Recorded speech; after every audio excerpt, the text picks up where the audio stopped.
교사들이 있으니 곧 바나바와 니게르라 하는 시므온과 구레네 사람 루기오와 분봉왕 헤롯의 젖동생 마나엔과 및 사울이라. 주를 섬겨 금식할 때 성령이 이르시되 내가 불러 시키는 일을 위하여 바나바와 사울을 따로 세우라 하시니 이에 금식하여 기도하고 그 사람에게 암소하여 보냅니다. 두 사람이 성령을 품으심을 받아 수유의 반도에 가서 거수에서 배를 타고 우리로 가서 네, 5절. 살레미아에 이르러 하나님의 말씀을 유대인의 여러 회당에서 전할세 요한을 수행원을 부었더라. 네, 6절. 운성 가운데서 지나서 바보에 이르러 하는 유대인 거짓 선지자인 마술사를 만나니. 네, 7절. 이하늘 집사님. 그가 총독 서기오 바울과 함께 있으니 서기오 바울은 지혜 있는 사람이라 바나바 사울을 불러 하나님의 말씀을 듣고자 하더라.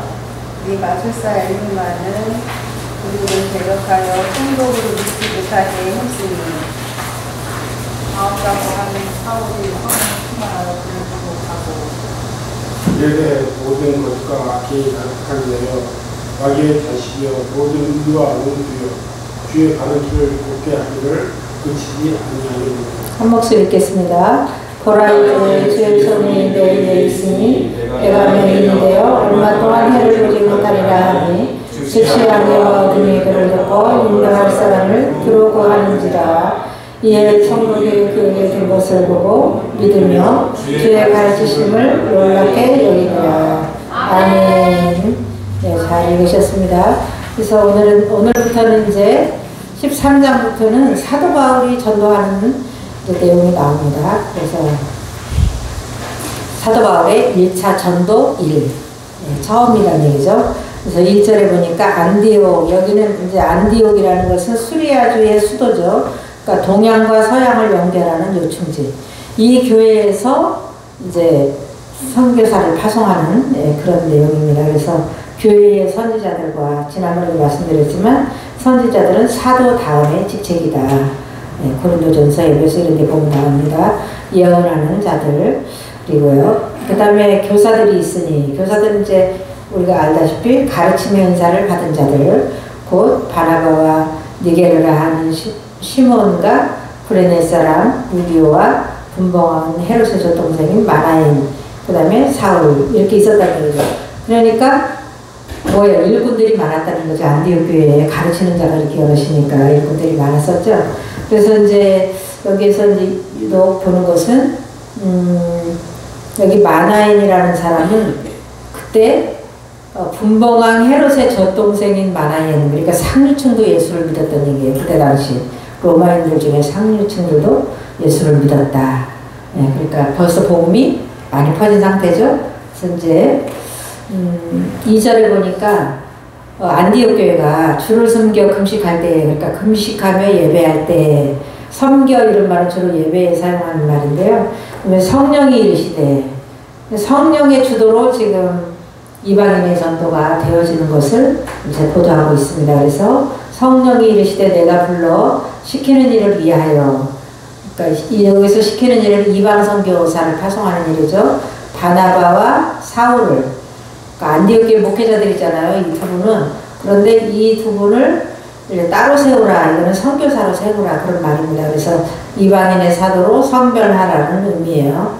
즉 세계 만민에게 복음이 전파되게 하리라는 그리스도의 지상명령이 성령의 주도하심으로 말미암아 성취되어가는 과정을 보여주고 있어요. 그래서 이방인 선교도 역시 성령께서 주도하셔가지고 오늘날 우리 이방인들까지 예수를 믿게 된 거죠. 네, 그래서 성령의 주도하심에 주목하시면 됩니다. 이 1장은, 13장은. 그 다음에 3절에 이에 금식하며 기도하고 순종하는 거죠. 두 사람에게, 그러니까 바나바와 사울이죠. 안수하여 보내니라. 사명을 맡겼음을 표현하는 의식이고요. 즉 권위를 인정하는 그런 안수죠. 안수 이원은 우리가 위에서 읽었듯이 시몬과 루기오와 만화인 것이다. 이렇게 이제 주석가들은 얘기하고 있습니다. 그래서 주로 이제 안수를 이렇게 해서 보내는데 사명을 맡겠다는 표식이죠. 4절에 두 사람이 성령의 보내심을 받아 이제 바나바와 사울의 순종이죠. 바로 순종합니다. 뭐 이유 따질 거 없어요. 그냥 순종하는 거죠. 그래서 실루기아에서 내려와서 거기서 그 실루기아는 항구 도시이기 때문에 안디옥은 내륙이고 그러니까 배 타려고 실루기에 내려간 거지 전도하러 간 건 아니죠. 배를 타고 구브로에 가서 그러니까 이제 제일 처음 전도지가 구브로 섬이에요. 이제 구브로 섬은 지중해에서 세 번째로 큰 섬이고요. 오늘날 사이프러스 그 다음에 바나바의 고향이에요. 그래서 전도를 해도 자기가 아는데 이렇게 갈 것 같죠. 그래서 바나바도 디아스포라로서 이 구브로에서 태어난 사람인 것 같은데 안디옥 교회의 성도 중 일부가 이 구브로 출신 사람들이 많았고요. 1차 전도 여행은 AD 47년에서 49년 사이로 추정을 하고 있어요. 정확한 거는 모르지만 그때쯤부터 전도를 하기 시작했다. 그 다음에 이제 5절에 보니까 살라미에 이르러 그러니까 구브로라고 하더니 왜 또 살라미가 나오냐. 살라미는 구브로 섬 안에 있는 지역을 말하는 거죠. 살라미에 이르러 하나님의 말씀을 유대인의 여러 회당에서 전하시되 그래서 동그라미를 이렇게 해놨죠. 거기 살라미의 첫 번째 전도지다 이런 뜻이에요. 그래서 요한을 수행원으로 두었더라. 지난번에도 요한에 대해 말씀드렸는데 요한은 마가라고도 부르고 요한이라고도 불러요. 그래서 같이 그냥 마가 요한 이렇게 부릅니다. 그래서 이 마가는 마가복음을 쓴 기자죠. 예, 그다음에 수행원으로 두었다는 얘기는 그러면 바나바, 사울, 마가 요한 이렇게 세 명이 지금 1차 전도여행을 갔다 이렇게 볼 수 있잖아요. 1차 전도여행의 수행원인 요한은 바나바의 생질이에요. 예, 한편 이제 두 전도자가 해당을 중심으로 복음을 전하는 이유.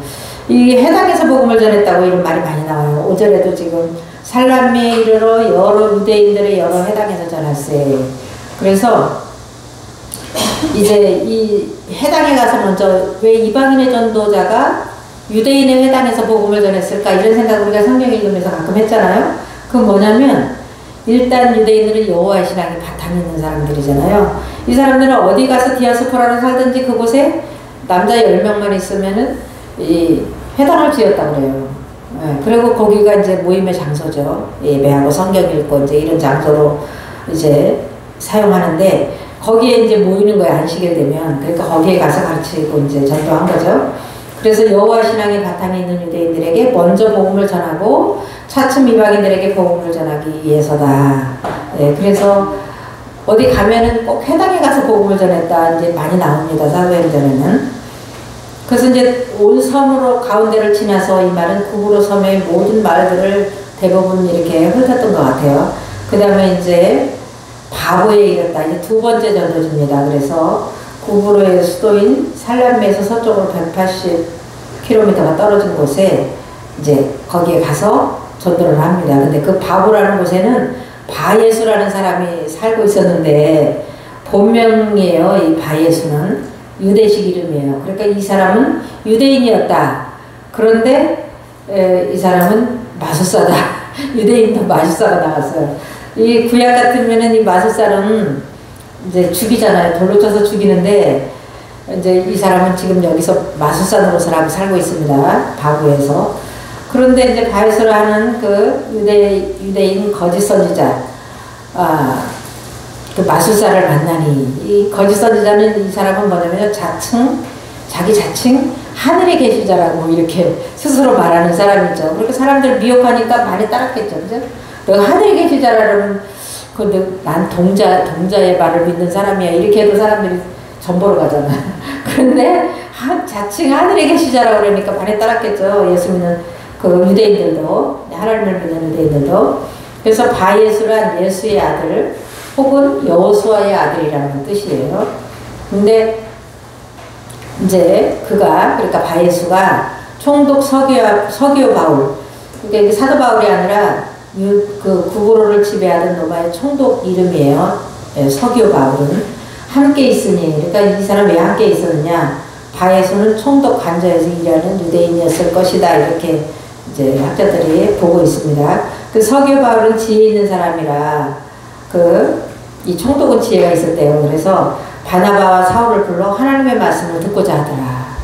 와, 이 사람 하나님의 말씀을 듣고자 해요. 이 서교 바울은 바예수에게도 아마 홀리지는 않았나 봐요.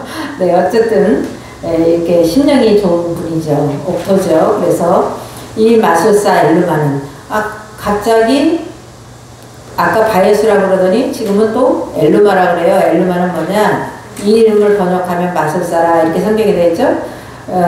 이 사람은 이제 엘루마는 헬라어로 점성가다, 마술사다, 박수라는 뜻이에요. 그래서 헬라 이름인 거죠. 네.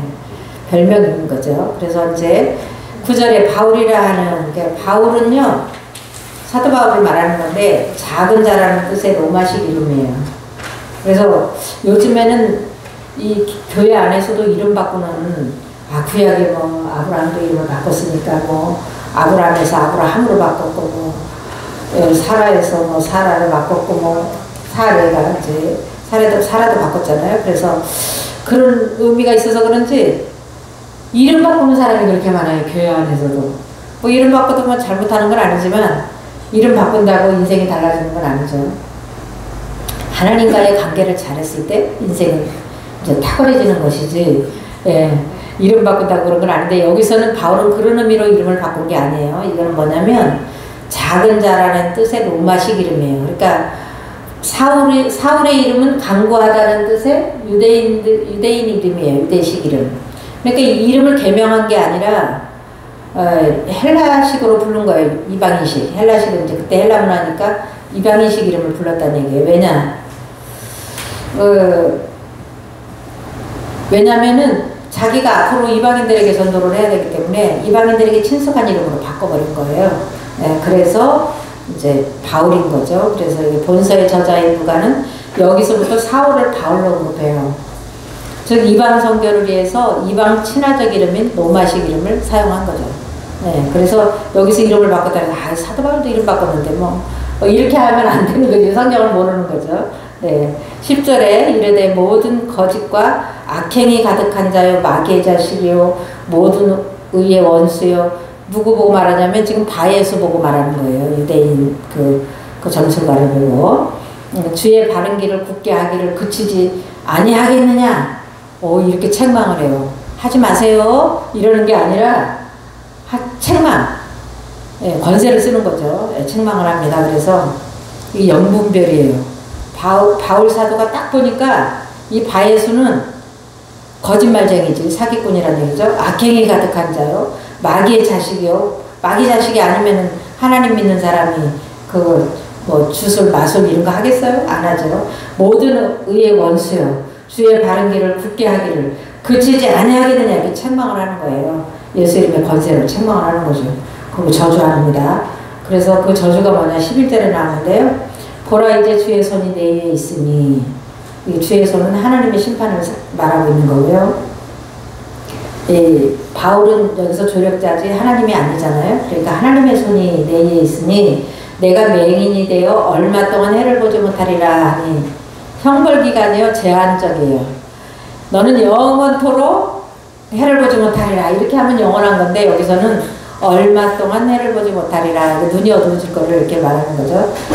약간의 회개의 기회를 제공하는 그런 거예요. 그래서 즉시 안개와 어둠이 그를 덮어. 이제 누가가 의사잖아요. 누가 기록자 누가가, 그러니까 의학적 용어라는 거야. 좀 이렇게 뭐라 그러지, 요새 백내장 같은 비슷한 그런 거에 심한 거겠죠. 안개와 어둠이 그를 덮어 인도할 사람을 두루 구하는지라. 그러니까 바울이 행한 첫 번째 이적이에요. 유대인들과의 첫 충돌이고요. 유대인하고 지금 대적을 하는 거죠. 이는 바울 자신이 다메섹에서 경험한 사건과 유사해요. 바울이 핍박하고 믿는 자를 잡아서 결박해서 예루살렘으로 데려가려 하고 그렇게 핍박할 때 바울이 어떻게 됐어요? 눈이 멀어서 동행할 자를 찾았잖아요. 비슷한 거죠. 그래서 자기의 경험으로 깨달아져서 너는 마귀 충만한 너는 이렇게 돼야 된다. 잠시 동안은 회개하고 이제 뭐 나중에 주님께로 돌아올 기회를 제공한 것 같은데요. 12절에 이에 총독이 그렇게 된 것을 보고 그래서 그 사람의 눈이 그 자리에서 그냥 정말 어두워진 거죠. 예, 성령의 능력을 본 거예요. 그래서 믿으며 이 말은 예수를 구주로 영접했다 그런 말이죠. 주의 가르치심을 놀랍게 여기니라. 총독 서기오 바울은요 제1차 이방선교의 공식적인 첫 개종자가 된 거예요. 이 사람은. 그래서 항상 복음 증거할 때는 우리가 예수의 이름에 권세와 능력과 성령을 힘입어야만이 전도가 된다 이렇게 볼 수 있겠죠. 근데 그 중에서도 서기오 바울은 옥토였다. 네. 한 사람은 대적을 하고 한 사람은 영접을 했으니까요. 그 팁에 보면은요 바울의 1차 전도 여행인데요.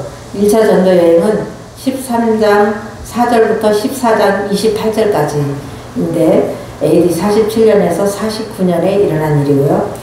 본장은 바울을 중심으로 전 3차에 걸쳐 이루어진 이방전도 여행의 계시부분이에요. 이제 처음이죠. 그래서 대부분 유대교의 여러 회당에서 전도했고요. 그 본장 1절에서 3절은 성령이 명하신 대로 안디옥 교회가 바울과 바나바를 이방선교 사역자로 파송을 했다. 예, 우리가 지금 공부한 것처럼요. 바울 일행의 첫 번째 전도지는 구브로섬이었다. 구브로섬의 살람이었다. 두 번째 전도지는 구브로의 수도 바보였다. 거기서 총독 서기오 바울이 회심을 했고요. 세 번째 전도는 버가였는데 이제 다음 달에 나오는데요. 수행원이 이제 이탈을 하죠. 마가 요한이 이탈을 합니다. 네 번째 전도는 비시디아 안디옥. 그러니까 이 선교사를 파송한 것은 이제 수리아 안디옥이고 여기 똑같이 안디옥이지만 비시디아 안디옥에 가서도 전도를 한 내용이 나옵니다. 그러니까 이방인들 구원에 유대인들 박해가 시작된 거고요. 그렇게 박해하자 이고니온으로 옮겨간 것으로 이 한 장이 이제 끝이 납니다. 그래서 이제 오늘은 13절까지만 할 건데요. 13절에 보면은 세 번째 버가에 담겨 있어요. 세 번째 전도지, 1차 전도 여행의 세 번째. 그래서 요한이 이탈을 하는데요. 이제 바보에서 버가로 간 거고요. 13절에 바울과 여기서부터는 바나바보다 바울을 먼저 언급해요. 처음에는 파송할 때 전부 바나바를 먼저 언급했어요. 바나바가 원래 안디옥 교회 목회자였잖아요. 그 다음에 이제 사울을 모셔와가지고 둘이 같이 공동 목회를 1년 동안 했었잖아요. 지난주에 우리가 배웠는데 그렇게 했는데 항상 바나바와 사울 이렇게 했는데 지금은 여기서부터는요 바울과 이제 바나바 이런 식으로 바나바를 항상 주도적으로 앞에다가 기록합니다. 그래서 바울과 및 동행하는 사람들이 바보에서 배 타고 밤빌리아에 있는 소아시아 남부의 한 지방이죠. 버가에 이르니 밤빌리아의 중심 도시 바보에서 서쪽으로 280km를 이제 향해서 아달리아에서 도착한 후 다시 20km를 걸어서 버가에 도착했을 것이다. 이렇게 주석하고 있습니다. 그래서 한편 바울은 1차 전도 여행을 마치고 돌아가는 길에 버가를 다시 방문해요. 예, 근데 정말 280km라는 게 오늘날에 뭐 차 타고 가도 오래 걸리는 길인데 이렇게 배를 타고 출발해서 가면 우리가 항상 배를 타면 뭐가 걱정돼요? 파도가 걱정돼요. 파도 이럴까봐 그거 다 걱정하는데 280km를 그때 당시에 느리느리 가다 보면 파도를 안 만났겠어요? 뭐를 안 만났겠어요? 죽을 고생을 하는 거죠. 이렇게 정말 우리가 고생과 희생이 없이는 주의를 할 수가 없다는 걸 볼 수 있어요. 아무리 능력 있는 분이라도 똑같죠. 뭐 세상 사는 건 똑같잖아요. 그래서 이제 이때 요한이 이탈을 하는데요. 이제 13절 뒤에요. 그래서 요한은 그 마가 요한이죠. 아까 말씀드렸죠. 수행원인데 수행원이 이탈을 합니다. 그들에게서 떠나 예루살렘으로 돌아가고. 그 요한의 그 귀향은요. 바울 사도에게 적지 않은 상처가 된 것 같아요. 왜냐하면 후일 마가 요한의 합류를 이제 바울이 거부했어요. 이제 걔는 따라가면 안 되는데 이렇게 거부를 한 거예요. 이 일로 바울과 바나바가 갈등을 겪고 갈라섰던 적이 있어요. 그렇다고 뭐 이 사람이 영원히 주님을 따르냐 그건 아니에요. 또 이제 베드로의 그 아들이라고 할 만큼 이제 베드로와 함께 또 사역했고 나중에도 이제 오랜 세월이 지난 다음에 이제 이 사도 바울이 데리고 와라, 요한을 데리고 와라, 이렇게 말하는 것도 있거든요. 그래서 사실은 우리가 사역 가운데서 조금 불만이 서로 있고, 말썽이 좀 있다가도 서운함이 좀 있다가도 우리가 또 다시 합쳐져야지 정상이죠. 원수되면 안 되는 거죠. 원수되면. 그래서 지금 이렇게 이렇게 세 사람이 떠났다가 한 사람이 이탈하니까 좀 이제 용기도 좀 약간 좌절되고 뭐 여러 가지 마음도 상하고 뭐 이런 일이 있을 수 있어요. 그거에 대해서 교회 안에서도 이런 일이 있을 수 있는데 그걸 심도 있게 생각할 필요가 없이 사람 사는 데는 어떤 잡음이 있게 마련이고 이게 안 맞을 수도 있다 이렇게 생각해서 편안하게 생각하는 거 참 좋을 것 같아요. 좀 더 우리가 느긋해질 필요가 있는 거죠. 그래서 이제 여기서 요한은 이탈하고 이게 끝났냐? 끝난 게 아니에요. 다시 이제 비시디아 안디옥 전도를 그 14절부터는 계속 나오는데요. 계속 이제 전도를 하게 됩니다. 그래서 1차 전도를 무사히 마치게 되는 거죠.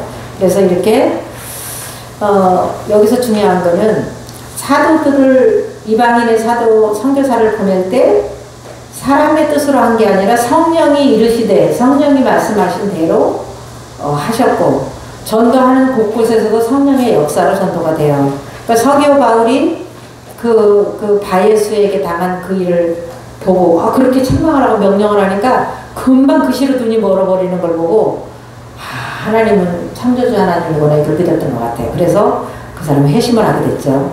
그래서 이거는 반드시 우리 복음 증거는 우리는 우리는 하나님의 성령님의 조력자고 주도자는 성령 하나님이시다. 그러니 우리 인생 가운데서도 성령을 놓치면 다 놓치는 거죠. 성령님을 의지하고 승리합시다. 기도하고 마치겠습니다. 아버지 감사합니다. 오늘 저희를